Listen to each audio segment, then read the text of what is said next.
Mas, terus apa yang dilakukan selain mengamati, observasi, mencoba mendengar gitu? Apa lagi yang dilakukan Jujur Prananto untuk mendapatkan ide-ide yang berbeda? Ada ketika saya menulis, ketika memang ada ide gitu. Makanya kadang-kadang tahun cuma 2, kadang-kadang tahun berapa itu cuma 1 gitu. Saya bukan tipe yang produktif. Gitu.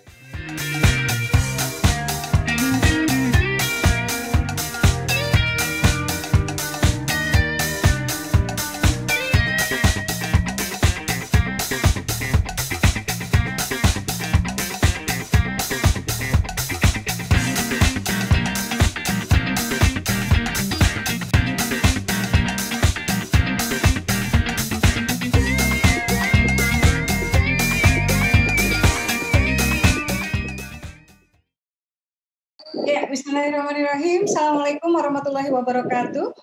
Waalaikumsalam warahmatullahi wabarakatuh. Terima kasih. Alhamdulillah kita bertemu lagi di acara Belajar dari Bintang, persembahan KBMF atau New Komunitas Bisa Menulis ya.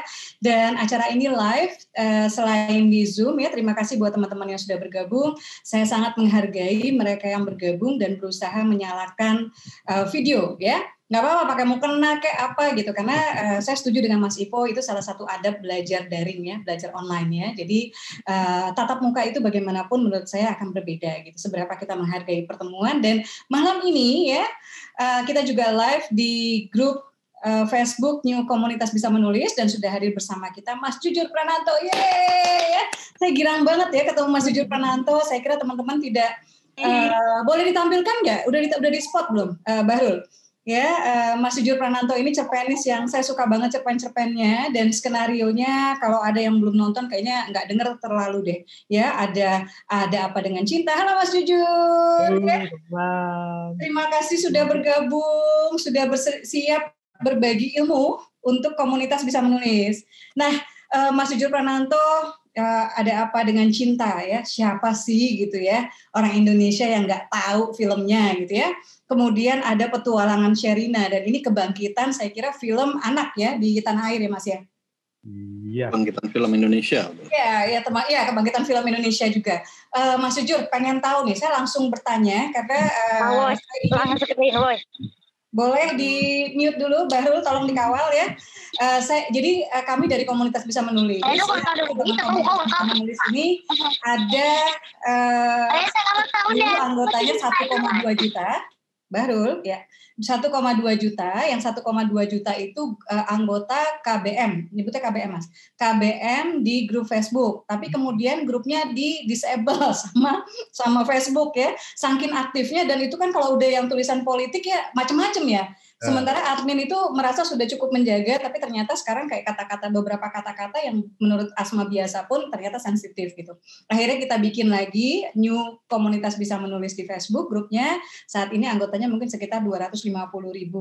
Dan kami ada aplikasi namanya KBM App ya, buat teman-teman yang menyaksikan ini dan belum download di Google Play Store, silakan download ya, karena aplikasinya itu bagus banget, dan teman-teman dari mulai yang ini real ya, nyata gitu, yang dapat royalti 700.000, 1,6 juta, ada yang 18 juta, ada yang 38 juta, Masya Allah gitu. Kemarin ayah bilang ada yang alhamdulillah bisa kurban sapi Mas, gitu kemarin di Idul Adha, alhamdulillah bisa bayar hutang gitu, dan minta doa semua mudah-mudahan komunitas Bisa Menulis ya, baik grupnya di Facebook, baik aplikasinya ya, bisa menjadi rumah yang memberikan harapan bagi teman-teman penulis atau yang pengen jadi penulis di tanah air. Mas Jujur, ya. Dari awal atau apa sih yang bikin tahu bahwa dari awal sudah tahu bahwa gue akan jadi penulis? Dari awal ya, saya sebenarnya mulai nulis itu SMP ya. SMP belum. Jadi SMP itu mulai nulis. Jadi cuman waktu itu masih meraba-raba ya, artinya kemana aku gitu kan. Tapi memang dari hobi ya Mas berarti? Kenapa? Dari hobi? Apa ya? Ini kalau startnya agak-agak lucu ya, jadi bukan hobi baca, tapi hobi ngetik. Oh, Hobi ngetik ya. Ngetik, jadi ya namanya zaman dulu ya mesin ngetik banget. Jadi di kampung itu cuma ayah saya yang punya. Jadi kalau ada apa-apa pasti minta tolong ke ayah saya yang lihat gimana sih belajar ngetik. Akhirnya saya hobi ngetik. Apa-apa saya tulis, koran saya tulis apa-apa saya kontak gitu hanya untuk keterampilan. Terus lama-lama jadi terbiasa membacanya itu karena ngetik itu. Oh, karena itu SD ya masih hobi-hobi gitu, lama-lama nggak tahu SMP kok tiba-tiba kok rasanya mungkin karena terbiasa timnya sih sama, biasa baca juga. Kalau udah terbiasa kan jadi mengungkapkan lagi itu berarti gampang, akhirnya ya nulis gitu. Dan saya menulis cerpen pertama itu ya SMP itu dimuat di majalah. Kalau sekarang apa ya? Kalau sekarang itu Kementerian Pendidikan Kebudayaan, dulu Medanka. Nah itu dia punya majalah Medanka, itu saya dimuat di situ 3 kali, yaitu setelah awal saya nulis. Dan itu cerpen pertama Mas langsung dimuat? Cerpen kayaknya sih pertama ya, kalau cerpen ya. Cerpen terus dimuat gitu. Sebelumnya ya enggak, artinya cerpen yang jadi gitu loh. Sebelumnya ya enggak utuh. Cuma saya lupa isinya gimana gitu. Asis dokumentasinya sih enggak ada. Kayak gaya gini. Setelah itu ya aktif di majalah dinding lah. Kalau majalah dinding itu dari SMP, SMA itu selalu mengelola majalah dinding. Jadi biasa di penulisan. Gitu. Ada apa dengan dunia menulis? Apa yang membahagiakan dari dunia menulis yang kemudian menjadi profesi? Membahagiakan, kalau pertama saya merasa bahagia itu karena menjadi ya namanya waktu SMP mengelola majalah dinding itu kan jadi ini ya apa, mendapat perhatian lah ya. Anak-anak kan selalu senang kalau dapat perhatian gitu kan. Jadi kalau saya diem-diem saya nulis gitu, misalnya dulu menulis di tajuk rencana gitu, editorial di majalah dinding gitu, yang ngeritik guru, ngeritik kepala sekolah gitu. Terus saya dari jauh lihat apa teman-teman pada ngerubungin maksudnya, wah mereka rasanya seneng gitu. Cuman saya di belakang.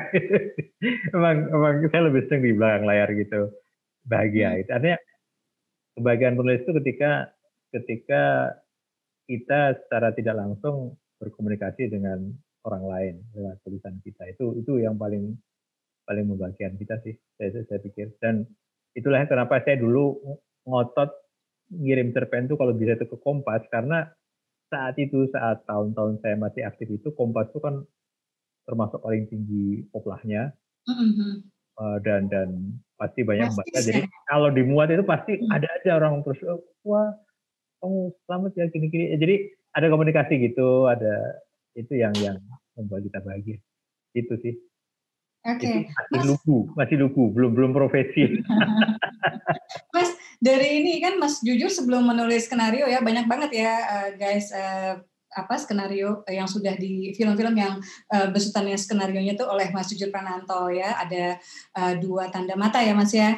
Kemudian ada Gangster juga. Jadi aku lihat sih kayaknya ada Doa Yang Mengancam, dari mulai religi, action ya. Di Gangster kan action tuh, anak, cinta gitu ya. Tapi sebelum itu kan ke cerpen ya Mas ya. Lebih banyak menulis cerpen ya kan. Apa sih yang harus diperhatikan nih oleh teman-teman yang menulis fiksi ya, baik cerpen ataupun novel, tapi sederhananya cerpen, yang kira-kira menjadi perhatian bagi Mas Jujur gitu. Catatan ala Jujur Prananto terkait. Kalau saya ya, karena menulis cerpen itu sebenarnya apapun ya, menulis itu kan mengungkapkan sesuatu. Itu sebetulnya yang pastinya syarat pertama untuk mendrive kita untuk bisa menulis itu ya harus ada yang mau disampaikan. Itu dari syarat pertama. Oke, ada yang mau disampaikan. Ada yang menggerakkan kita untuk saya harus ngomong, ada yang harus saya ungkapkan nih.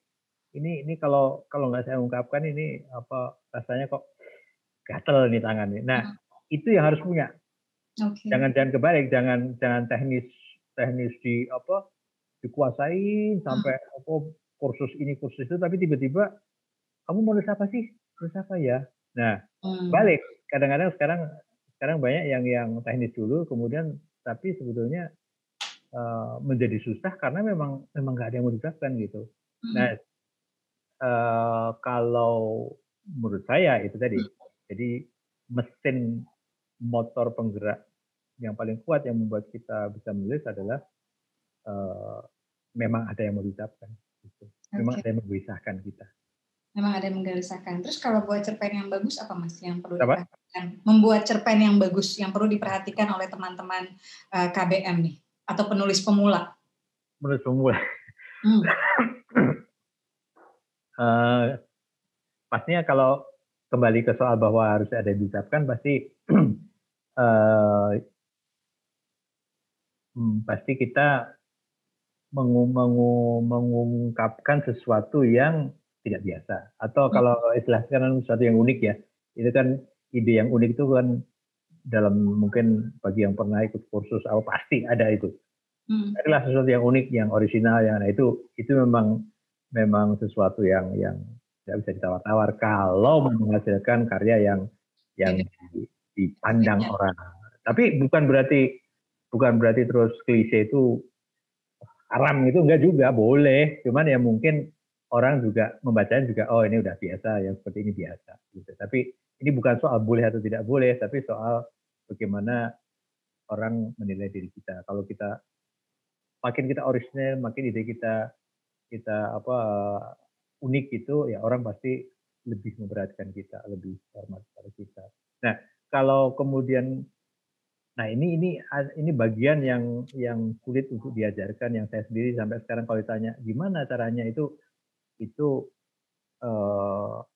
agak susah kok bagaimana menumbuhkannya. Paling saya hanya akan selalu mengulang-ulang hal yang paling mendasar dari spirit menulis, yaitu kita harus rajin-rajin mengamati segala sesuatu. Ya, jadi kalau makin banyak kita mengamati, pasti adalah sesuatu yang nyangkut yang membuat kita gelisah, kita ingin mengungkapkan sesuatu. Kalau kita ada daya observasi kita minim atau kita malah cuek, kita lebih senang dipandang orang daripada memandang orang, lebih senang omong kita didengarkan daripada mendengarkan. Oh, jangan ya, agak susah jadi penulis kayaknya gitu.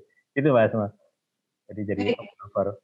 Mas, terus apa yang dilakukan selain tadi ya, selain mengamati, observasi, mencoba mendengar gitu, apa lagi yang dilakukan Jujur Prananto untuk mendapatkan ide-ide yang berbeda? Nah, itu kalau khususnya kalau cerpen itu memang saya mengakui bahwa itu tidak bisa saya karang-karang. Jadi nggak bisa ada target terus, oh bulan ini saya harus nulis 1, susah, nggak bisa gitu kalau cerpen ya. Cerpen. Jadi ada ketika saya menulis ketika memang ada ide gitu. Makanya kadang-kadang setahun cuma 2, kadang-kadang tahun berapa itu cuma 1 gitu. Saya bukan tipe yang produktif gitu. Sama sekali tidak produktif dalam hal skenario. Jadi karena itu makanya kalau ada yang menggelitik saya, barulah saya menulis gitu. Jadi mungkin orang lain mungkin bisa melakukan yang beda ya, artinya misalnya melakukan, kamu tulisin dong cerpen tentang ini, temanya ini, ayo tulis, bisa, ada orang banyak yang bisa begitu. Saya kebetulan yang tidak bisa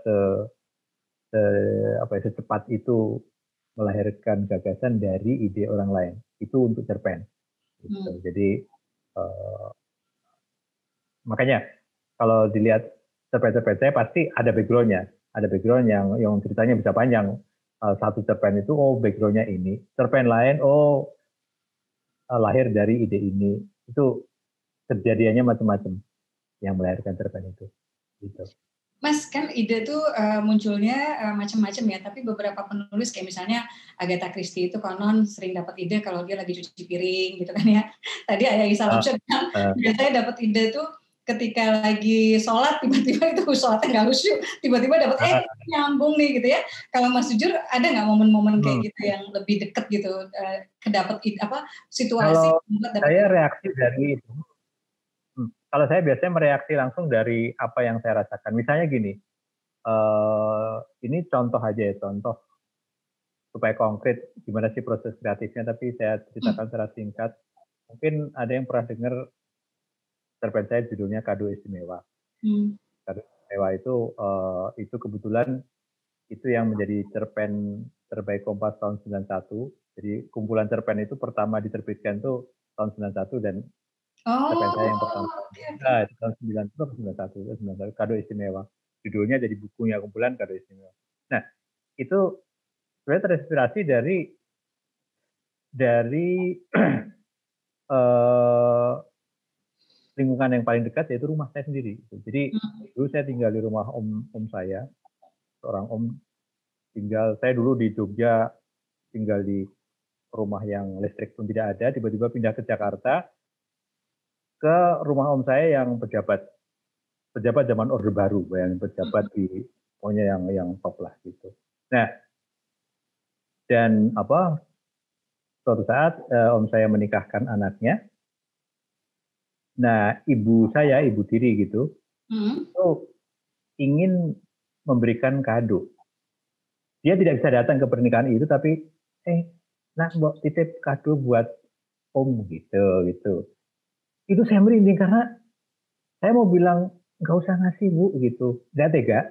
Cuma kalau membiarkan ibu ngasih kado, itu saya yakin kado itu dibuka pun mungkin enggak, dan itu benar-benar terjadi.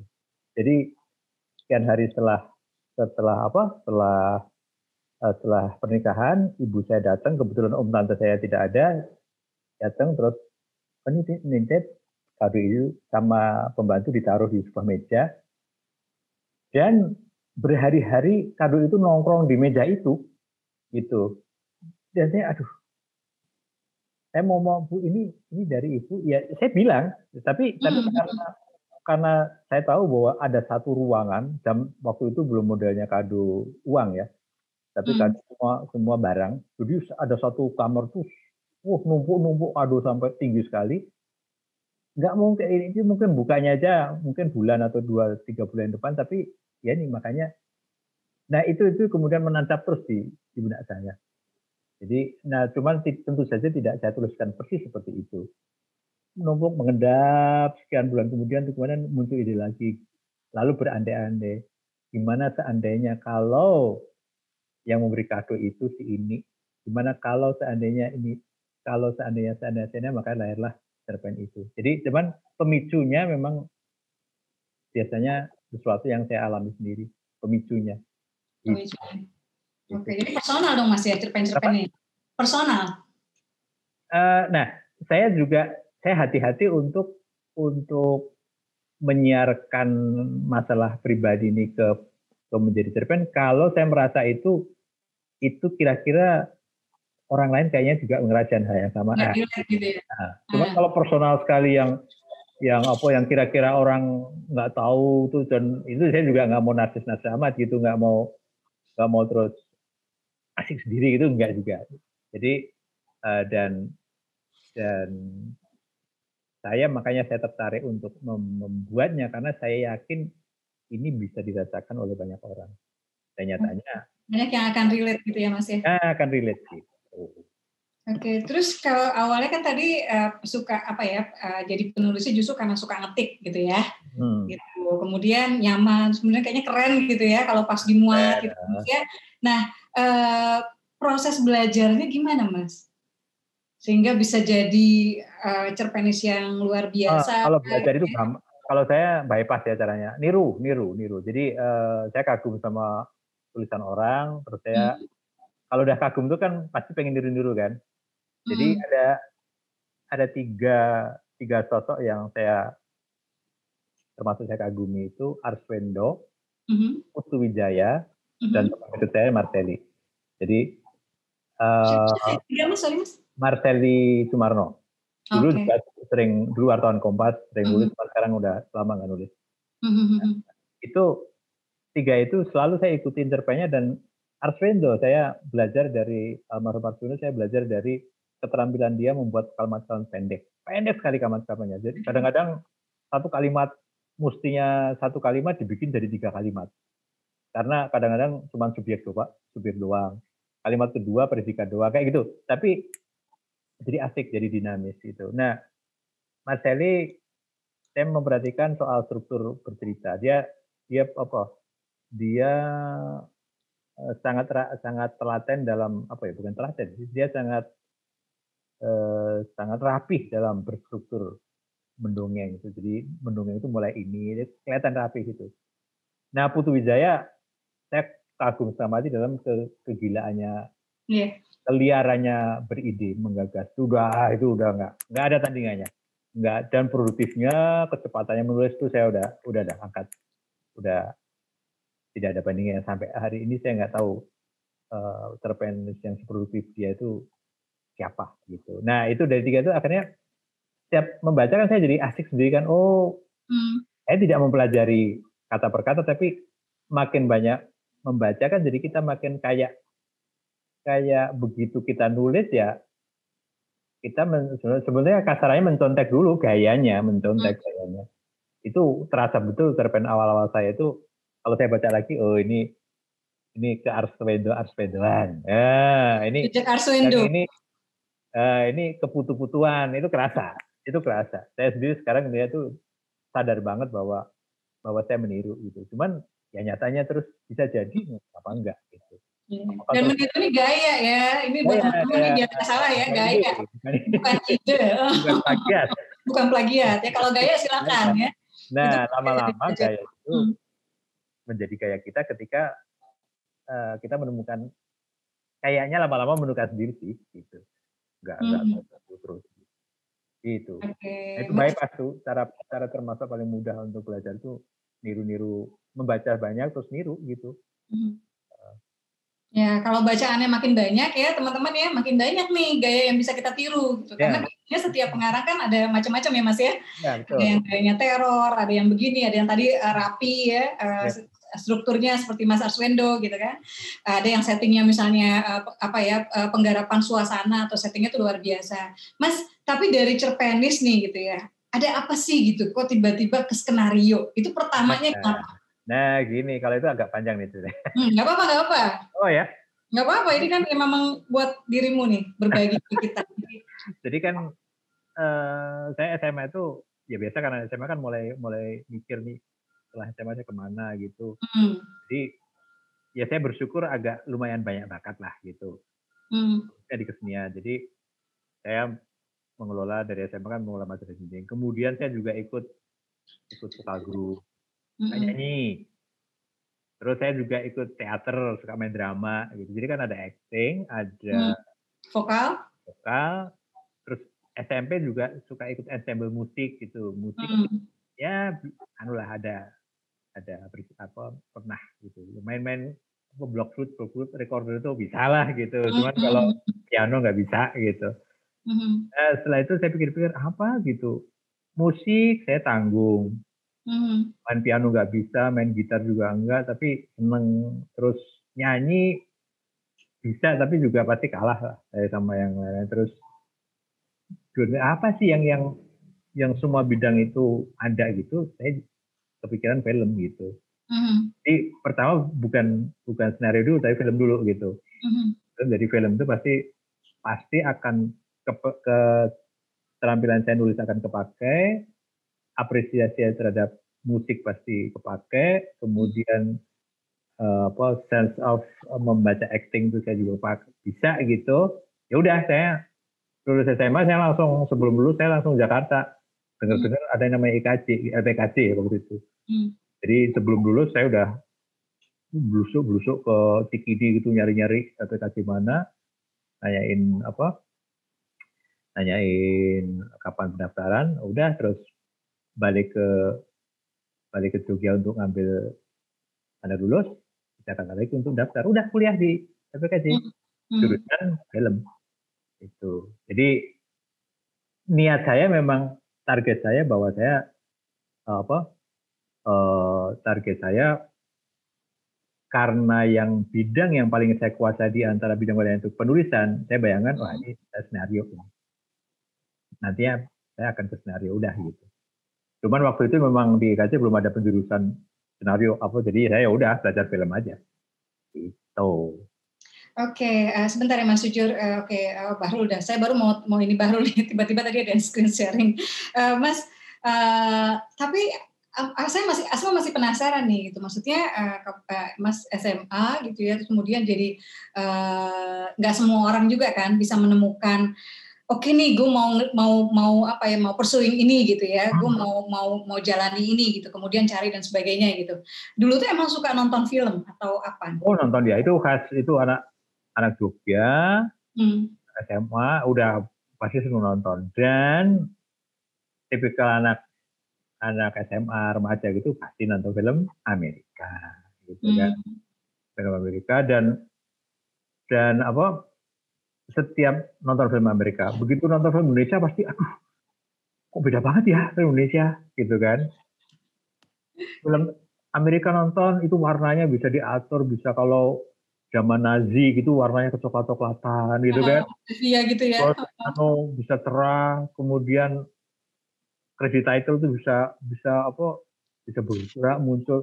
Asal film nonton film Indonesia, pohon selalu hijau-hijauannya minta warna di film gitu loh. Gitu kan. Dulu ya. Dulu ini masih zaman film jadul ya. Terus asal title judulnya merah gitu. Asal masuk huruf kok pakai stop motion dulu gitu. Gitu kan. Nah, cinta saya pertama pada film Indonesia adalah film Cinta Pertama-nya Teguh Karya.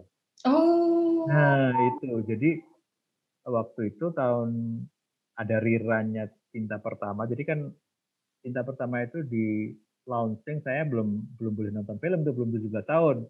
Nah, pas di bioskop murah, saya pas SMA kelas berapa, ada rerunnya Cinta Pertama di bioskop yang meriah gitulah, yang udah gambarnya udah agak rusak-rusak gitu kan. Kan nonton, ini baru saya, oh iya, ini baru ternyata ada film Indonesia yang kita enjoy nonton dari awal sampai akhir, dan baru sadar bahwa selama ini saya salah kalau berharap memimpikan film Indonesia itu kebut-kebutan, terus tabrakan, ya dor-doran. Kalau film barat kan selalu suguhannya itu, dan kita kan pengen kayaknya asik ya gitu, asal kebut-kebutan terus tabrakan meledak gitu, kayaknya bukan ini makanan film Indonesia gitu. Kayaknya film Indonesia ya mengungkapkan drama yang ada di deket kita gitu, dan itu saya lihat di Cinta Pertama itu love story yang mungkin ceritanya tidak original banget ya, tapi ya actingnya kan ya serasa deket banget sama kita gitu. Jadi waktu itu saya jadi optimis bahwa kayaknya bisa lah gitu film Indonesia itu berkembang, ada kita bikin dan kita enjoy dengan itu gitu. Dan nyatanya sampai hari ini memang selalu film Indonesia yang kuat ya dramanya. Kalau nggak drama ya horornya. Artinya yang mengandalkan kekuatan dramatik, bukan kekuatan action fisikal ya. Gitu. Tetap kekuatannya di. Iya, belum sih kayaknya kalau action ya, meskipun udah mulai ada The Raid, udah mulai ada ini. Ketinggalan sama jadi itulah yang saya masuk IKJ itu dengan harapan ya soal teknis yang cerita itu selalu merah itu ya benerin dengan sekolah itu. Ternyata masuk IKJ pun juga nggak diajarkan begitu-begituan gitu. Baru setelah lulus masuk era digital semuanya jadi clear, semua jadi terjawab. Waktu itu belum gitu. Jadi karena saya terlahir terlalu tepat. Gitu. Mas, ada nggak bedanya nih kalau dari ini Asma nih di rumah ibu nih, jadi di sini jalan banyak banget jajanan ya, kue putu, kayaknya tukang putu udah berapa kali lewat. Mas, ada nggak bedanya nih, atau perbedaan apa yang harus diperhatikan oleh teman-teman yang dari seperti Mas Jujur ya, apalagi yang misalnya nggak sempat melanjutkan kuliah yang terkait ke film gitu. Nah, apa yang harus mereka perhatikan ketika mereka mau dari cerpenis mau nulis skenario, mau jadi penulis skenario? Nah, ini kalau udah urusan skenario itu memang itu selalu pertanyaan yang saya terima asal saya jadi pembicara di workshop. Asik ngomong soal ini buntut-buntutnya gimana untuk supaya kita bisa mengirimkan naskah kita. Itu ini nggak pinter-pinter juga nih. Ini nggak pinter-pinter juga. Ini saya kasih tahu rahasia ya buat teman-teman. Saya pertama tertarik nih sama skenario ya. Itu saya memberanikan diri loh, chat Mas jujur gitu ya. Terus saya bilang saya pengen belajar. Saya chatting apa email ya Mas waktu itu ya. Saya bilang saya mau belajar. Ya. Oh zaman itu ya KLB apa? Iya. Layar apa ya atau apa ya dulu ya? Lupa Asma. Iya, jadi Asma minta, terus akhirnya Asma nanya boleh nggak minta mau lihat skenarionya Mas Jujur, dan itu dikirimin loh gitu. Maksud gue, aduh gue ini banget gitu, terharu banget gitu nih anak kemarin sore gitu ya, pengen belajar begitu sampai sekarang nggak pinter-pinter lagi ya. Iya Mas, jadi gimana Mas? Apa nih yang mesti diperhatikan teman-teman? Kalau sekarang tuh mekanismenya macam-macam ya, dan bidangnya juga ada film, ada televisi, ada web series, ada macam-macam. Nah itu kalau kita mau film itu memang kok rasanya saya khawatir tips saya sekarang udah nggak work lagi buat masa kini gitu ya. Kalau dulu ini suara pelan nggak sih? Iya, Mas Jujur suaranya agak pelan deh Mas. Oh pelan ya? Mic-nya apa di ini kan? Buat teman-teman yang lain tolong di mute mic-nya ya. Oke. Silakan Mas. Tes. Oke, lebih bagus Mas, lebih keras. Oh, tadi speakernya agak sembunyi, agak ke belakang, kayak saya ke depannya aja. Jadi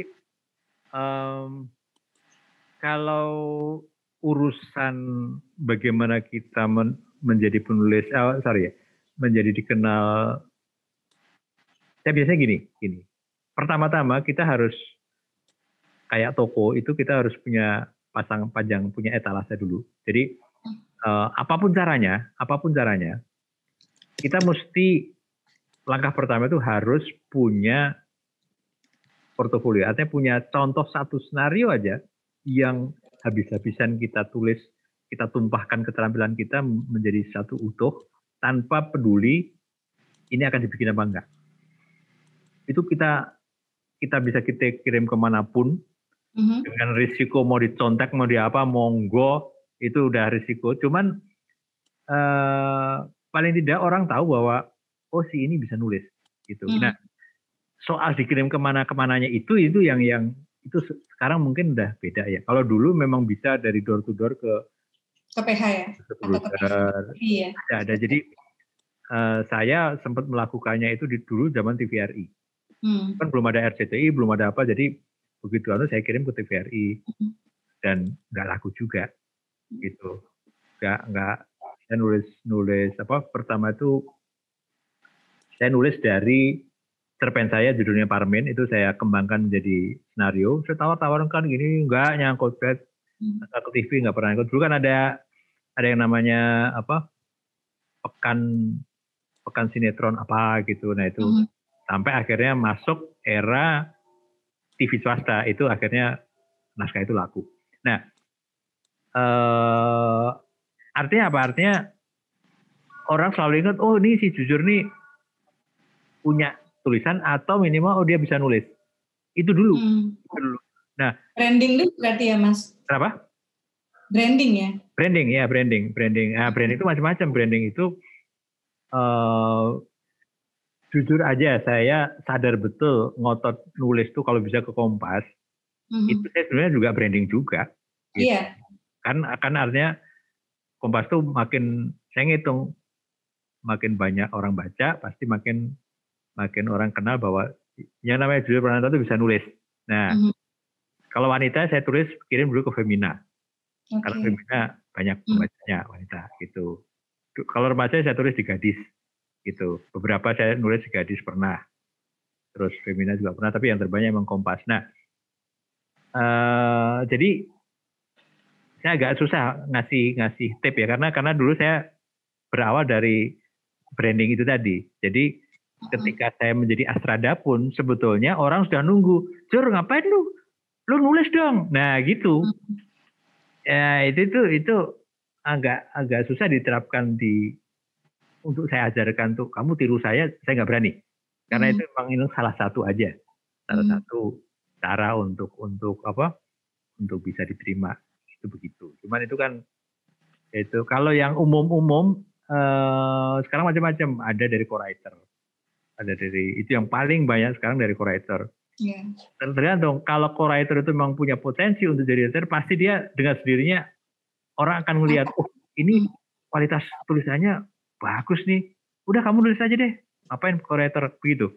Cuman kalau emang mentok-mentoknya di co-writer, mau dipaksain ya udah, dia mungkin dia nyaman di sampai situ dengan penghasilan yang cukup ini dan ya udah mungkin ya ke situ. Nah sekarang tinggal kita sebagai penulis itu menakar kemampuan dan menakar kemampuan sih, artinya harus pandai-pandai mawas diri juga. Saya sebenarnya kualitas kekaryaan saya itu sampai mana sih gitu. Nah kalau yakin banget bahwa kalau cuma baca skenario-nya siapa ya, dulu saya ada sombong nih, saya kan datang ke Cinematheque itu, saya bongkar skenario-nya Teguh Karya, skenario-nya Asrul Sani, skenario-nya film-film lama gitu, saya baca kayaknya kalau gini gue bisa deh. Nah artinya kalau udah ada keyakinan kayaknya kalau gini ya bisa deh. Nah itu saya kejar bahwa saya harus minimal seperti itu. Gitu. Cuman makanya kalau kita misalnya ada penulis yang baca, aduh gila, aduh berat banget kalau segini mah. Nah ya sudah.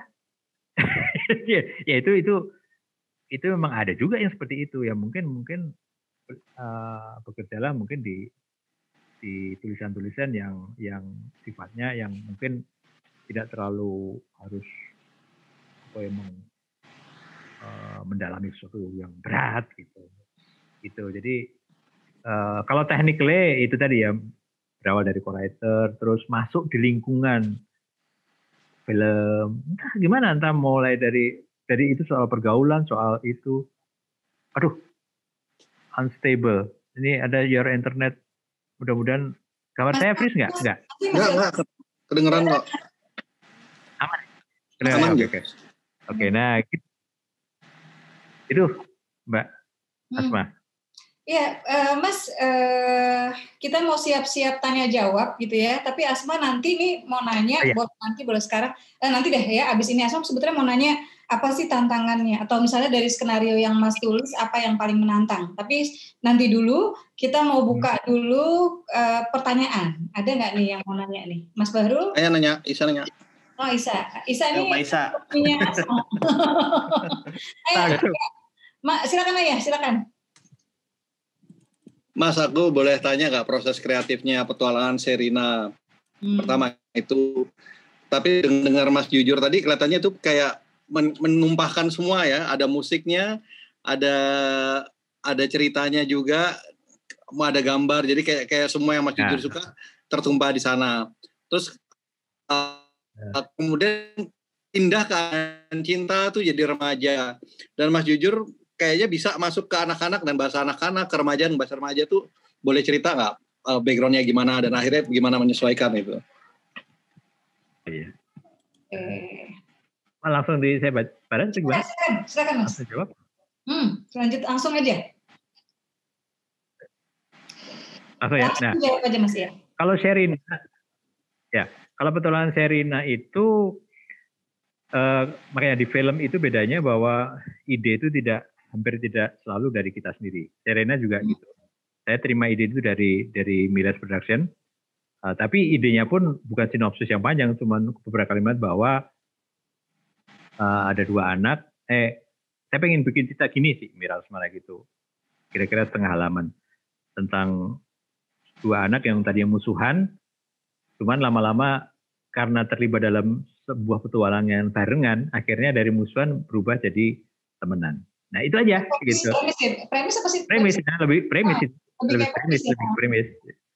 Udah terus saya cari gitulah gitu.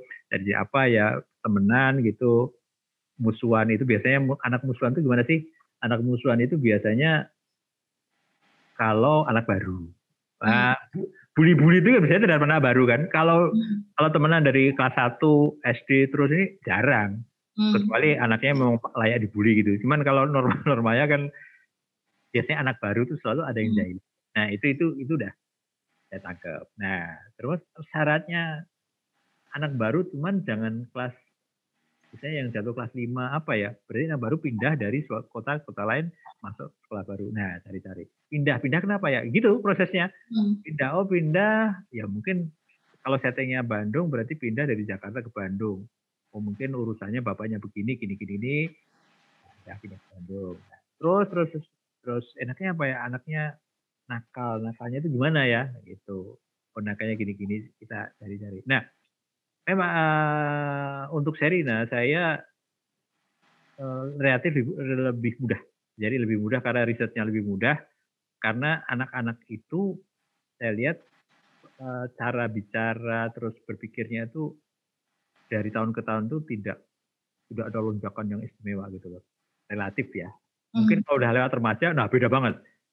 Berarti, cuman kalau masih SD gitu kayaknya sih ya masih kebaca lah sama saya gitu. Nah, cuman untuk mantapnya saya memang nyari waktu itu nyari tetangga yang seumuran dengan Sherina dan saya dapat yang kelas 5, kelas kakak adik kebetulan. Terus saya aja, ya itu deh.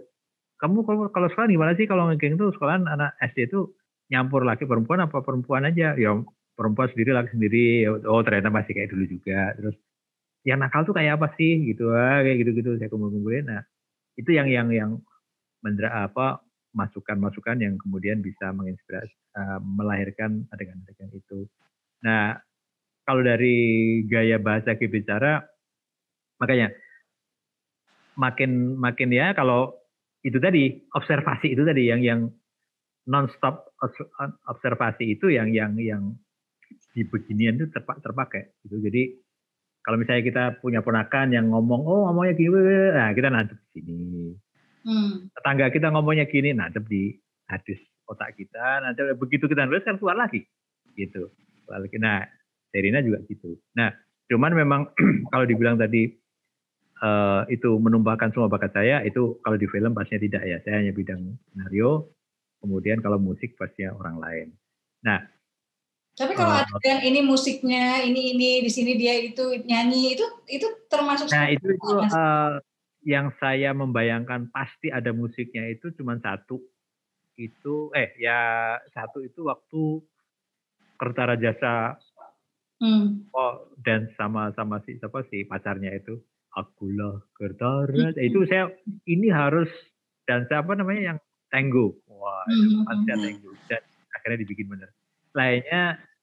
Lainnya dibikin atau ditempat-tempatkan setelah skenario draft sekian jadi.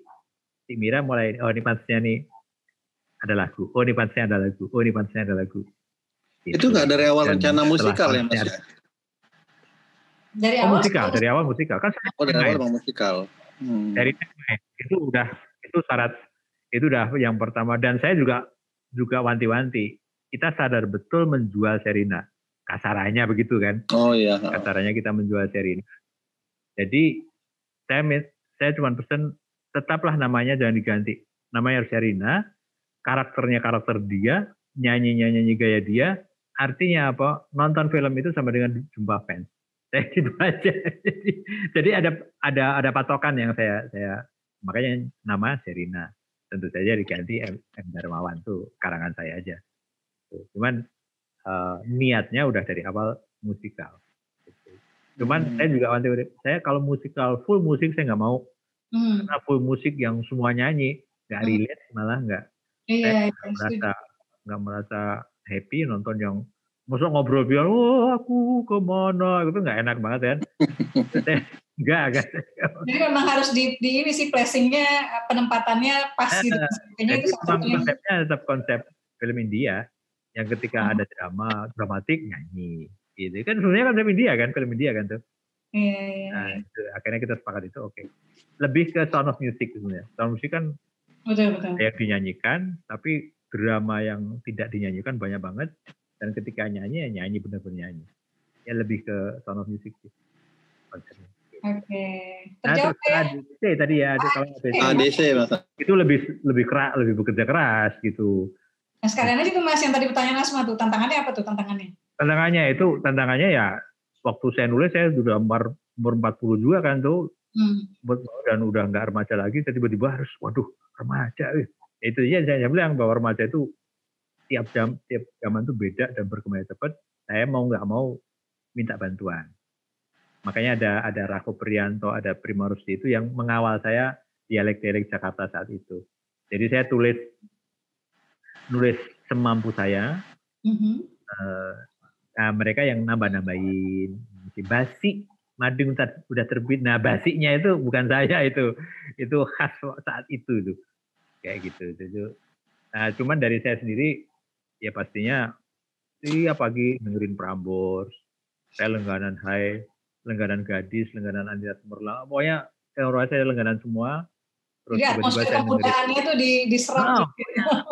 Tetap dan saya kan dengerin penyiar Prambors itu kan asik. Lagi-lagi itu kayaknya kalau gini gue bisa deh. Dan nyatanya memang beberapa adegan memang dialog saya nulis, artinya tidak direvisi lagi sama co-writer itu. Tetap masih laku lah gitu. Masih laku dan diterima sama penonton, itu yang kayak dialog seperti itu, yang saya sok muda lah gitu, ternyata ya masih laku ya, alhamdulillah. Gitu kayak dialog yang saya baru belakangan sadar kok tiba-tiba populer banget yang mana ya? Kok jadi nyalain gue? Jadi ini salah gue. Kalau ini salah gue, itu tuh ya saya spontan aja gitu. tiba-tiba orang bisa macam sekarang viral ya. Gitu. Nah, cuman ya itu lebih bekerja keras lah. Idenya dari Miles juga atau dari Mas Jujur tuh? Sama prosesnya. Itu skenario aja. Itu dulu ada 3 ide. Ada 3 ide, terus ada cerita ini disodorkan ke Rudi Sarwo. Rudi Sarwo pilih 3-3-nya tapi jadi 1 gitu. Jadilah sebuah sinopsis. Dari sinopsis itu baru ke saya. Kalau judulnya Mas yang ini dapat duluan atau dari gimana Mas untuk judulnya? Suara Ibu. Jadi saya paling tidak berani Saya paling tidak berani menawarkan judul. Jadi judul hampir selalu jadi dari produser, dari PH. Saya anggap ini judul itu kayak trademark ya, itu udah kewenangan produser itu di luar itu. Baik. Karena judulnya kan Ayah bingung, Ayah nggak jelas. Saya kan kira ada tentang Seven with Love, tapi ternyata namanya gitu kan. Jadi kayaknya spesial banget. Iya. Halo, putus-putus ya? Putus-putus saya, Ayah. Ayah, kita coba ini. Ayah nggak jelas ya? Kita coba lanjut ya. Ada yang raise hand tadi ya, boleh ya? Lebih kurang ke berapa ya, Ayah ya? Ayah putus kayaknya mungkin ada itu yang bisa ditunjuk. Enggak, mau nanya itu apa, kan ada apa dengan cinta, justru kan judulnya yang spesial, karena cinta itu kita kira tentang love, tapi ternyata masih tokoh. Ya, itu tuh kepintaran Miles tuh. Itu kehebatan Mira Lesmana itu. Itu tahun berapa ya Mas, ada apa dengan cinta ya? 2001. Oke. Ya. Mas Bahrul siapa nih yang mau ditunjuk nih tadi mau nanya? Kayaknya udah ada tadi yang raise hand deh. Ya. Silakan ada Mbak Mardani ya. Mbak Mardani. Oke, langsung nanya nih jadi bisa berhadapan kayak seakan-akan interaksi langsung. Ya, silakan Mbak. Assalamualaikum. Pak mau izin tanya. Ya. Yang di ADC itu kan ada ADC 1 sama ADC 2 itu bagaimana bisa untuk merange dari ADC 1 sampai 2 kan jauh banget itu ininya jaraknya. Kok bisa sampai ADC 2 itu tetap banyak penggemarnya gitu. Itu bikin range itunya kayak gimana? Oh, kebetulan langsung saya jawab ya. Mas agak lagi Mas. Jadi gini, ADC 2 saya tidak terlibat sama sekali. Jadi tidak terlibat sama sekali, itu pinter-pinternya memang kehebatan Mira Lesmana dalam menciptakan yang kedua itu. Dan dasarnya sih simple bahwa kalau bikin lagi masuk yang dulu nonton nggak pengen nonton sih, gitu aja sih. Kira gitu. Cuman saya sama sekali tidak terlibat di AC2. Jadi saya berani proses kreatifnya gimana saya juga nggak tahu. Baik, ada lagi silakan Mas Bahrul. Ya, ada Mbak Erna Iriani. Silakan Mbak Erna. Sebentar, saya unmute dulu. Ya, Mbak Erna silakan. Loh, mana nih Mbak Ernanya? Hilang. Menghilang. Missing in action. Mas, sambil Mas Fardani tuh. Erna nih. Dia salah pencet kayaknya. Mau mic malah live kali. Ya, teman-teman tadi ada yang nanya kalau misalnya tidak berada di lingkungan skenario atau di lingkungan film gitu ya, kalau pengen baca contoh skenario film yang sudah ada, apakah ada semacam perpustakaannya? Kami harus cari kemana? Kalau yang jadul itu di Cinematheque. Cinematheque itu di Kuningan, pusat perfilman unsur Indonesia itu ada Cinematheque, itu di situ kita bisa pinjam fotokopi. Nah, kalau sekarang itu memang asosiasi penulis itu baru mengusahakan itu ya. Cuman kan tidak semua juga penulis mau share gitu. Kita baru mengusahakan kayak semacam perpustakaan yang bisa secara digital gitu untuk kirim gitu. Cuman kalau Sari pribadi kalau karya Mas jujur bisa masuk KBMF gak Bun? Bisa nggak Mas? Sebetulnya skenario itu ke siapa sih? Kan kayak di KBM aplikasi kita punya ini ya. Bisa nggak sih karyanya Mas Jujur tuh ditaruh di app itu gitu. Kemudian nanti monetisasi dan sebagainya ke penulisnya itu bisa atau gimana? Boleh aja. Kalau saya sih udah nggak kehitung, saya asal workshop pasti selesai workshop saya bilang ke peserta siapa yang mau contoh gitu. Udah.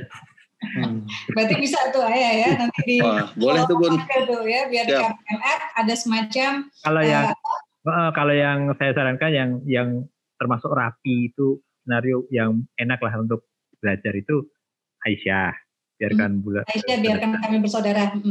Itu tuh enak itu, jadi secara struktur ada opening, ada betul lebih itulah, dan kebetulan kan juga ada prestasi di FFI di ini, jadi enak itu skenario udah kemana-mana itu. Nah, nanti nonton Mas. Nanti ke Mbak Asmadia saya kirim terus ya silakan aja di share. Oke. Mas Kodri Hasan ya mau nanya ya? Silakan Mas langsung. Ya Mas Kodri silakan. Sudah diajukan untuk unmute. Singkat, cepat, biar banyak yang bisa nanya nih. Waktu kita 8 menit, coba cepat banget ya. Iya, terima kasih Bunda. Izin bertanya tentang cerpen. Menurut Bapak, cerpen yang unik dan menarik itu seperti apa? Kemudian waktu yang pas ya atau yang baik untuk menulis itu kira-kira waktunya kapan gitu? Terima kasih. Mas Kodri ya. Yang tepat mungkin kalau film horor apakah malam Jumat? Gimana Mas? Kalau yang unik ya kembali ke pengertian unik itu apa? Unik itu kan lain dari yang lain gitu. Jadi kalau kita merasa punya ide yang kayaknya belum pernah dibikin orang, ya itulah unik gitu. Jadi kita kembalikan, saya hanya bisa menjawab itu ya. Dan juga tidak bisa, kadang-kadang kita juga nggak perlu terlalu repot untuk harus unik apa enggak gitu. Pokoknya kita deh, penulis itu kita pengen nulis seperti ini, tulis aja. Nah nanti biar orang lain yang menilai, oh ini ternyata unik ya, oh ternyata ini belum pernah dibikin orang ya, oh ternyata ternyata istimewa gitu. Kalau kita terlalu dibebani macam-macam mungkin juga jadi magikuk ya. Jadi kalau apalagi untuk pemula itu udah deh, bebaskan dari beban-beban itu gitu. Jadi nanti malah nggak jadi ya kan? Nyari yang unik nggak ketemu yang unik apa gitu. Bikin ini, cuman memang yang penting jangan menjiplak, itu aja. Kalau soal gaya, soal premis, soal itu mungkin bisa aja. Terinspirasi ini, pengen baca ini. Aku kalau aku bikin mestinya yang kayak gini nih. Nah, lahirlah cerita kita gitu. Cuman bebaskan. Itu kan istilah di workshop ya. Bikinlah yang unik. Wah, cuman pusing jadi. Aduh, nggak jalan-jalan. Mending mengalir aja ya, biar orang lain menilai. Nah, terus satu lagi yang kapan? Itu relatif, itu sangat personal ya, sangat. Kalau Mas Jujur gimana? Saya kalau rutinnya sih ya karena udah jadi profesi ya ya pagi bangun, habis kalau sekarang lagi nggak ada pembantu ya, COVID ini nggak ada pembantu ya ngepel dulu, apa nyapu-nyapu dulu, terus. Tuh ya, yang para suami kayaknya itu memancing ide deh. Iya, habis istri kan takut nih ada pembantu dari luar, ya udahlah kita apa-apa sendiri. Jadi kadang-kadang masih keringetan kan mau langsung mandi juga masih keringetan tuh udah mulai ngetek dulu. Kalau udah kira-kira udah mandi, habis mandi ngetek lagi.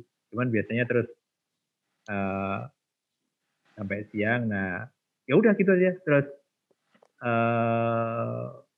biasanya memang harus ada tidur siang bareng setengah jam. Itu penting sekali buat saya karena kalau rasa ngantuk itu udah nggak jalan. Sampai sore itu kadang-kadang pas subuh lagi, nyapu lagi. Nah maghrib, nah mulai malam jam 8 malam, udah jam 8 malam sampai jam 10, setengah 10, setengah 11 gitu. Itu rutinnya seperti itu. Satu skenario itu berapa lama sih Mas biasanya kalau Mas jujur? Saya draft pertama itu kurang lebih sebulan sih ya. Kurang lebih sebulan. Saya kalau ngomongkan itu biasanya antara sebulan 1,5. Walaupun bisa lebih atau bisa kurang, cuman rata-ratanya sih segitu. Mas sebelum yang lain, Asma mau nanya nih, mudah-mudahan masih sempat lewat 5 menit, boleh nggak Mas? Boleh. Asik. Begitu kita lewat 1 jam ya. Mas, ini aku mau nanya sesuatu yang mungkin personal dan ke penulis skenario yang lain aku belum berani nanya nih, tapi siapa tahu motivasi teman-teman ya gitu ya. Kompensasi atau penghargaan dapat berapa sih kocek ya rata-rata nih untuk penulis skenario. Nah ini kan teman-teman kan baru nulis cerpen, novel gitu ya, biar tergoda. Kalau cerpen saya terakhir itu di Kompas itu udah tahun berapa ya terakhir itu? Ya belum lama banget sih. Belum lama banget itu kalau nggak salah 2 juta apa berapa ya cerpen itu ya. 1,5, 2 gitu. Cerpen di Kompas. Suaranya hilang Bun. Mas Jujur suaranya. Kedengeran? Kedengeran. Nah ini turun mulu nih. Ini baru beli tapi baru yang murahan banget jadi ya maklum lah. Nah kalau skenario itu yang setahu saya itu masing-masing penulis pastinya beda ya. Cuman rate-nya sekitar lah Mas. Sekitarnya kalau skenario film itu kisaran antara 25 sampai Satringga ya. Satringga itu ya ada yang 100, 150, 125 gitu, juta gitu. Nah, cuman ada juga yang masih bayar deket-deket ke FTV gitu ada. Jadi yang masih 25-an itu juga ada, 50. Nah, kalau memang jauh beda lagi. Ini film layar lebar ya. Lebar. Kalau di TV itu naik turunnya luar biasa agak. Untuk FTV film yang 90 menitan tapi di TV itu pada makin, kalau untuk saya pribadi makin gak menarik karena kok honornya makin turun gitu loh. Padahal kan mendekati film ya. Mendekati film. Jadi dulu tuh saya masih mengalami dibayar tahun bro. Awal-awal saya masih tahun berapaan? Saya masih nulis untuk TV itu, FTV itu FTV 90 atau ya 80 menitan ya. Dengan iklan jadi 90. Praktis secara jumlah halaman mungkin ya secara menit 75 itu masih dibayar 15, ada 15 juta, ada lama-lama turun. Lama-lama gila, ada yang sekarang mau ngomong kasar. Masih boleh lah itu. Masih boleh ya.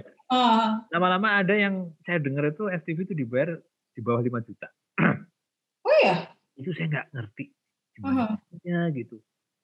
Makanya saya rada absurd lah kalau dunia TV itu. Selalu alasannya macam-macam lah, cuman ya celakanya kok ya ada aja yang mampu gitu loh. Iya, jadi akhirnya ngerusak pasaran ya. Nah, jadi ada aja yang mampu walaupun dengan kualitas yang ya gitu. Nah kalau TV saya agak kurang berani mengeksplor karena TV itu terlalu apa ya? Pakem ya Mas, bukan? TV itu kan takdirnya TV itu hubungannya sama mayoritas penonton kan. Nah itu yang rating itu, jadi kita lebih mau menghamba pada siapa yang banyak nonton ya itulah yang kita buat. Jadi kita men-serve mayoritas yang mungkin juga maaf kurang pinter, biasanya pas-pasan. Jadi rating tinggi itu bisa kita banyak penulis yang sengaja membodoh-bodohkan diri untuk nggak memerhatiin logika dan lain-lain. Logika, itu yang kadang-kadang kita jadi gimana? Saya itu yang akhirnya di TV saya agak pertama serangan stripping udah nggak kuat karena harus harian, harus punya tim dan sebagainya, saya nggak ada mampu itu. Kedua yaitu terlalu menghamba pada jadi kalau film kan kita bisa mengajak orang untuk kamu upgrade gitu ya. Kalau ini kan enggak, jadi kita membodohkan diri, mengkasarkan diri. Saya ingat dulu saya pernah menulis tuh, ngirim komentarnya apa? Jur, dialog kamu kurang kasar.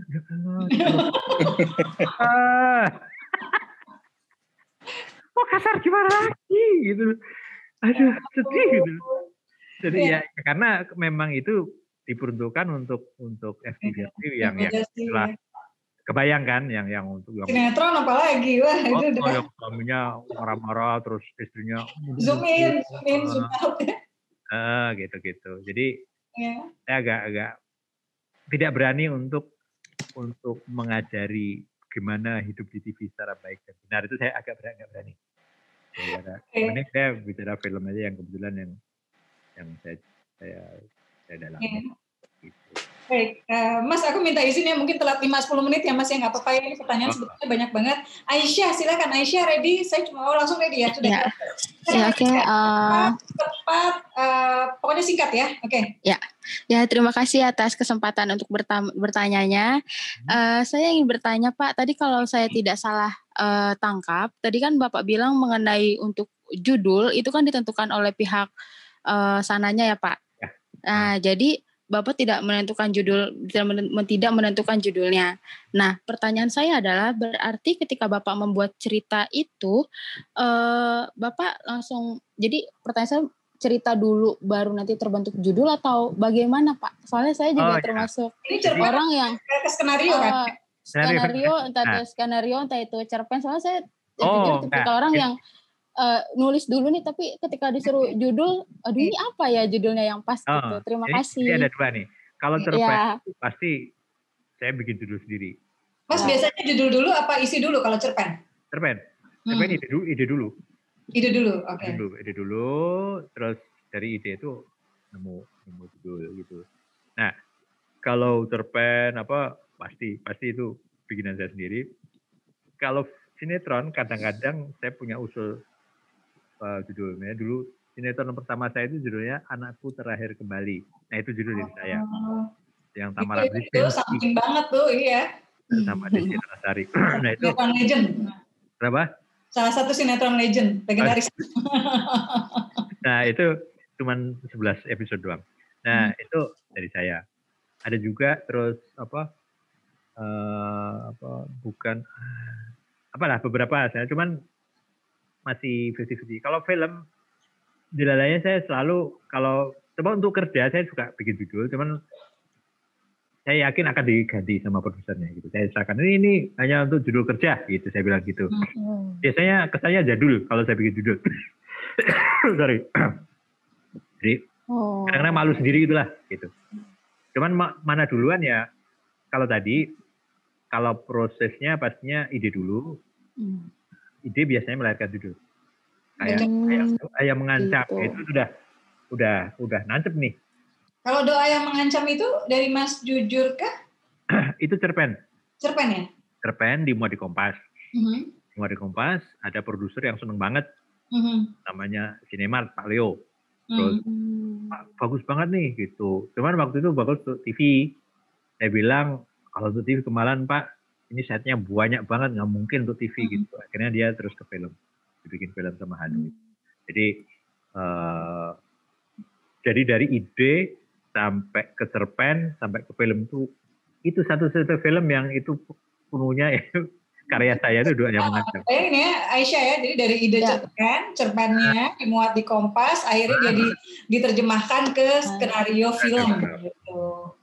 Kayak gitu ya Mas. Ada lagi Mbak? Aisyah sudah, tadi saya ke Zahra dulu nih. Zahra, oke, Zahra ready. Oke. Mbak Zahra, mana Mbak Zahra? Ini mereka nih dari berbagai daerah, Mas. Itu yang aku seneng nih dengan KBM ini gitu ya. Dan enaknya Zoom gini ya. Iya. Nggak perlu bayar tiket pesawat buat ngumpulin orang. Gitu. Mana Iya. Mbak Zahra? Mbak Zahra silakan Terus di nih. approve untuk di unmute ya. Udah saya ajukan buka di sini. Langsung ya Mbak, singkat cepat. Kita udah nambah waktu soalnya nih. Oke. Silakan Mbak. Di unmute tombolnya Mbak Zahra. Itu masih di mute itu. Oke. Iya. Ya.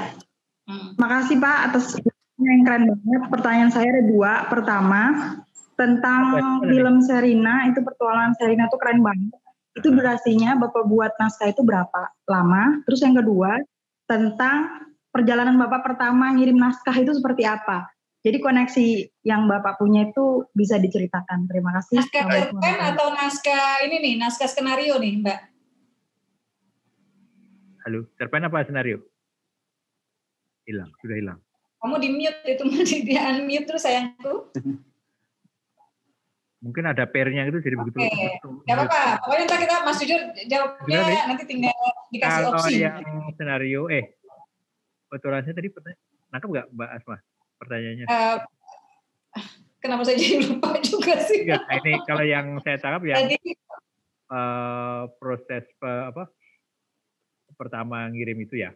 Kalau proses pertama ngirim koneksinya gimana, bangun koneksinya gimana? Nah, kalau cerpen saya konservatif.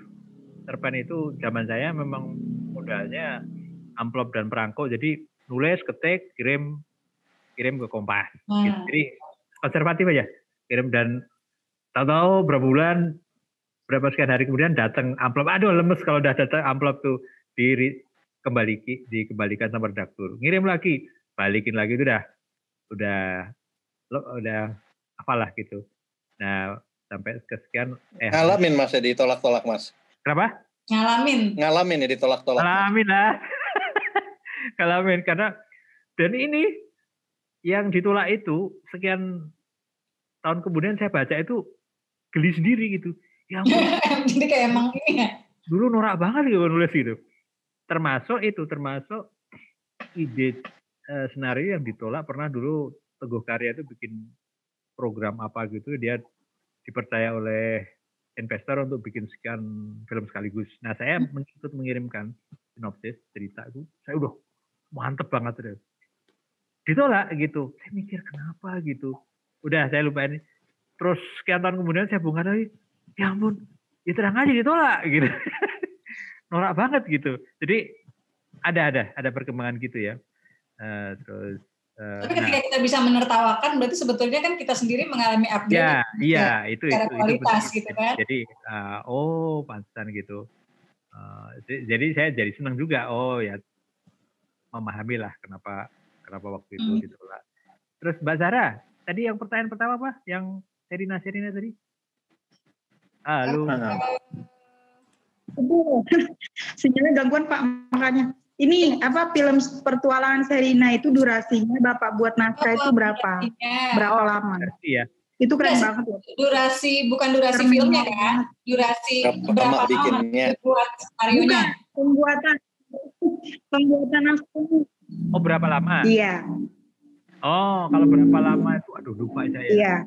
Cuman rata-rata kalau soal lamanya itu rata-rata memang satu draft itu tadi ya kurang lebih sebulan gitu.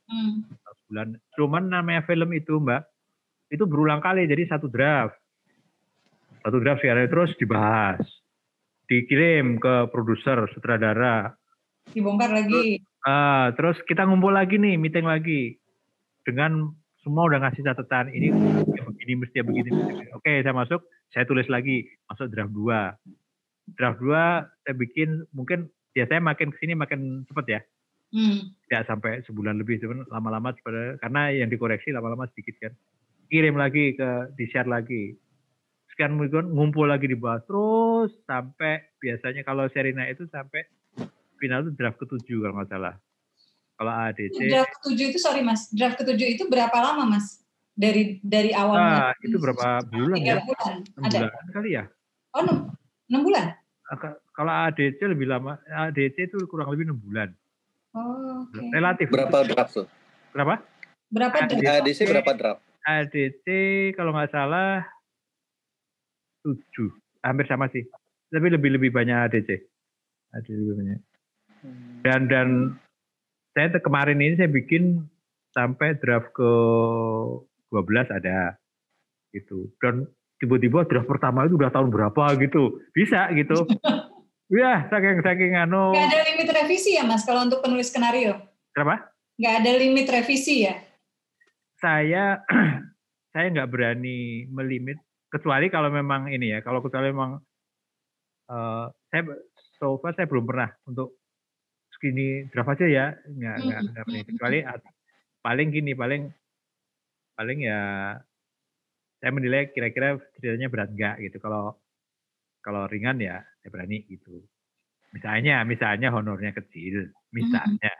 Terus kalau honor kecil kan nanti kerjanya berbulan-bulan ngapain juga. Cuman kayaknya mungkin saya bikin ya ayo gitu. Cuman saya nggak berani untuk stop di sini gitu. Wah, stop ini nggak selesai gitu.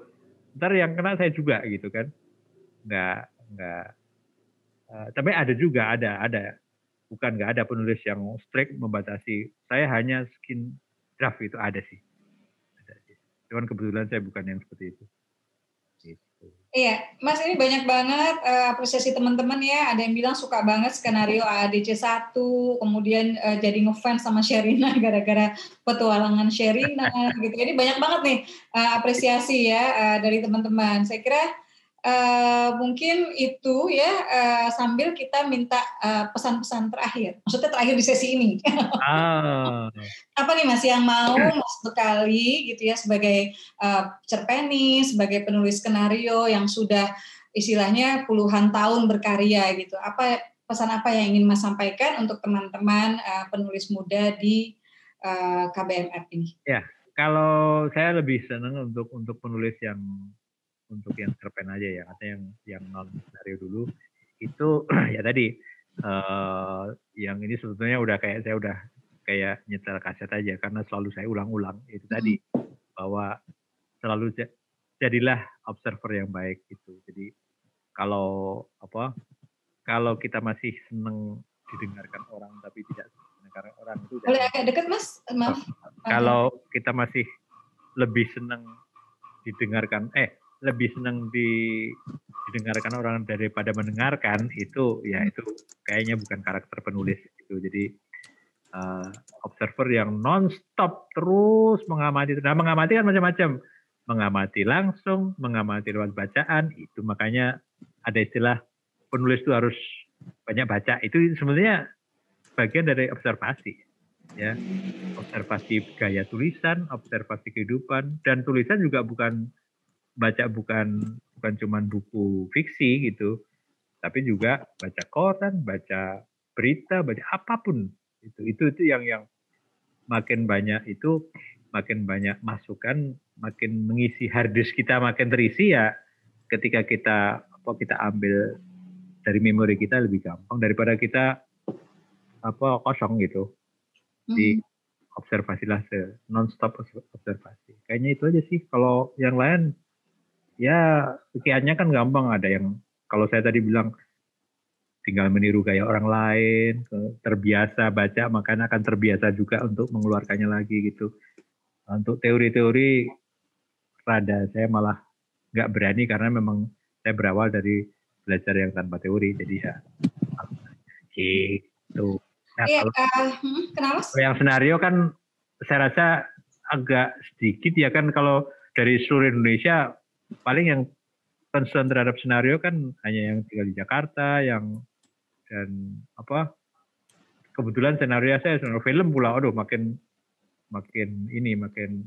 cuman kalau di antara kalian ada yang bercita-cita jadi penulis senario film, jadi mau tidak mau ini yang nggak enaknya kita memang harus dekat ke Jakarta gitu. Itu yang agak susah karena perusahaan film yang produktif di Jakarta, komunitas film yang banyak di Jakarta. Jogja sekarang udah mulai ya, Jogja. Cuman artinya Jogja Jakarta itu kan ya orang lain itu juga gitu. Apa boleh buat kalau masih tiba-tiba tinggal di daerah yang jauh gitu. Mas, ya, kalau Jelita Sejuba itu Makassar bukan ya? cerita Zuba itu Natuna ya. Rio Natuna. Itu menarik tuh. Itu salah satu film yang nggak tahu teman-teman sempat nonton apa enggak, tapi itu film mengangkat warna lokal gitu. Kayaknya PH-nya PH lokal ya Mas ya. Iya, jadi cuma dikasih satu studio deh kayaknya di Jakarta, tapi sampai 500-600 ya kalau nggak salah ya, atau lebih? Nggak, persisnya nggak, cuman ratusan ya, cuman artinya itu lumayan gitu.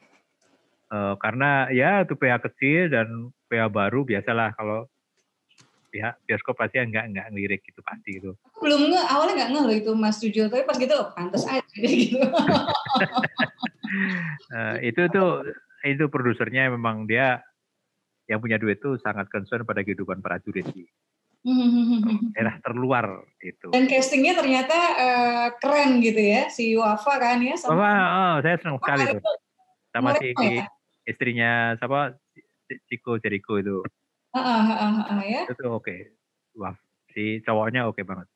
Iya. Jadi teman-teman yang tadi masih ada pertanyaan soal riset, kemudian soal waktu menulis dan sebagainya, teman-teman nanti bisa, ini live-nya bisa diputar ulang ya, jadi bisa ditonton lagi dari awal. Karena sebetulnya kayak masalah riset tadi juga Mas Jujur sedikit banyak ini ya Mas ya, sudah menyinggung ya. Ya, cuman kalau riset yang beneran tuh memang memang harus hati-hati karena harus diomongin dari awal. Jadi selalu saya bilang ke produser, riset itu harus produser mau membiayai apa tidak gitu. Karena kan unlimited, riset itu harus tiba-tiba ke sana harus naik pesawat, mungkin di hotel ya, itu nggak mungkin kita bayar sendiri. Jadi kalau riset yang kayak Aisyah gitu, saya harus ke Nusa Tenggara gitu, harus lihat waktu bikin cerita Sujuba ya, saya ke Natuna. Waktu saya bikin Latasan ya saya ke Jepang gitu. Waktu bikin Bovendigul saya ke Bovendigul gitu. Naik pesawat yang berapa juta itu ke. Berapa lama Mas waktu itu tinggal untuk di Bovendigulnya? Kenapa? Skenario-nya. Kenapa itu? Risetnya berapa lama tinggal di sana? Cepet sih. Kalau riset itu sebenarnya bukan riset kalau saya. Nangkap aja dulu gitu ya? Lebih ke menangkap atmosfer aja sih. Okay. Atmosfer. Dan yang kayak Aisyah itu saya cuman nggak lebih dari seminggu. Cuman begitu masuk kampungnya ngerasain kan barengan sama nyari lokasi kan. Sutradaranya nyari lokasi, saya ngelihat suasana gitu. Delalahnya ketemu mantan kepala desa. Nah, kan tinggal mencocokkan nih, Pak, kalau saya gini ada guru datang ke sini gini gimana, Pak? Oh, tidak apa-apa, Bapak. Kita terima pasti. Bapak kan semua di sini Katolik, Pak. Kalau gurunya Islam gimana? Tidak apa-apa. Selama memberi manfaat buat kita, kami terima. Wah, sudah. Kelar lah cerita kita. Gitu. Jadi saya mantap gitu. Kalau nggak ke sana, aduh. Mengawang-awang. Oke. Iya, Mas Jujur Prananto, terima kasih banyak. Terima kasih banyak, Mas Jujur. Nanti mungkin Asma izin memberikan nomor Mas Jujur ke Ayah Isa Alamsyah. Siapa tahu bisa skenario-nya Mas Jujur bisa muat dipublish di KBM ya. Nanti gimananya backstage ya. Terima kasih juga buat teman-teman yang sudah bertanya. Mudah-mudahan kita doakan Mas Jujur senantiasa diberikan kesehatan ya. Karena karya-karyanya bagus-bagus, cakep-cakep semua ya. Dan buat teman-teman kita masih nunggu terus nih karya-karyanya Mas Jujur dan minta doanya mudah-mudahan ketika Asma Nadia berjodoh juga nih kolaborasi dengan Mas Jujur. Amin. Baik, Mas kita ada foto bareng nih Mas tapi agak sabar ya karena berapa slide nih Mas Barul? Ada 7 Mbak. 7. Oh iya 7. Kirain 9 ya. Oke ya teman-teman silakan kameranya dibuka ya kapan lagi. Ini kalau ketemu langsung susah nih kita ya. Apalagi kalau dalam keramaian ya Mas kita pernah papasan gitu asmanya. Kadang-kadang kalau rame banget lagi di gala premier ya. Oke ya. Oke. Siap ya teman-teman semuanya. Silakan senyum dan salam literasi. Oke, slide pertama, halaman pertama, 1, 2, 3. Oke, tahan sebentar, kita masuk ke slide yang kedua. Saya save dulu. Saya nggak angkat tangan. Oke. Boleh Mas, salam literasi. Oke, yang kedua, siap-siap. 1, 2, 3. Oke, kita masuk ke slide yang ketiga. Siap, hitungan 3 lagi. 1, 2, 3. Oke. Keempat. Sabar.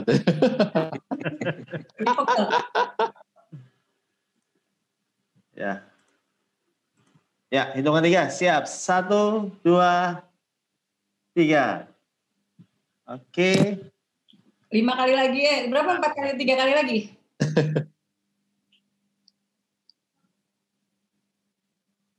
Slide kelima. 1, 2, 3. Oke. Pak Isa ini. Udah bingung gue.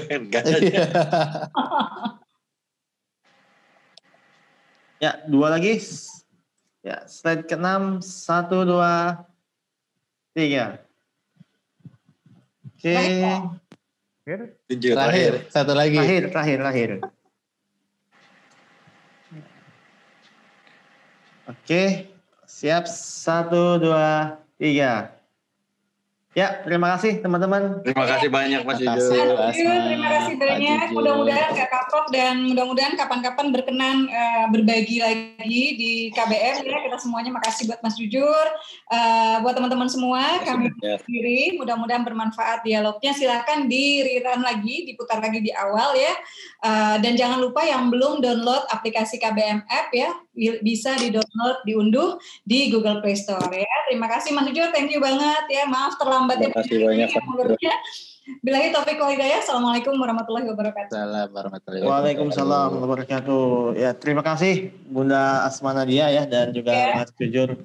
Mohon izin kita remove dulu ya.